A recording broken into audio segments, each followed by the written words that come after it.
everybody! Welcome back to my YouTube channel.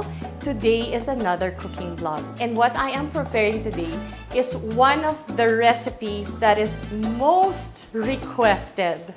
Ever since I posted this in our Noche Buena Christmas vlog, people have been asking kung paano ba gawin yung aking baked Parmesan chicken. So today, I'm gonna share it with all of you dahil pwedeng-pwede ninyo itong i-prepare for Valentine's dinner at home. So kung takot pa po kayo or ayaw nyo lumabas at makigulo sa mga restaurants, you can stay at home and make this special recipe that my children oh so love. They really love this. Okay, I will walk you through the ingredients.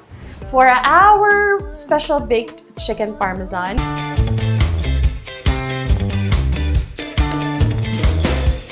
okay, I'll put it in here.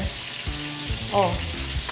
Alam mo kung ba't ako ganito careful sa talsik. And we'll put back the potatoes. Guys, you have no idea how much my kids love this. This is with white rice. You're good.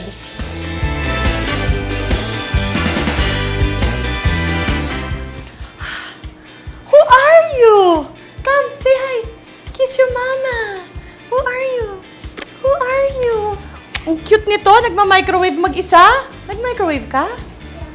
Cute naman. Sol ako ng sol. Walang sumasagot. Si Erich pala yun. Okay, now I'm going to bake this na, no? Parang gusto ko siyang lagyan ng konti nito kasi parang yung flavor, di ba? And this is how it works. Yan. This is where you put the cheese sauce. This will be parang gravy. Magre-reduce pa yan. And then, promise, masarap siya. It's time to go to the oven. Yes!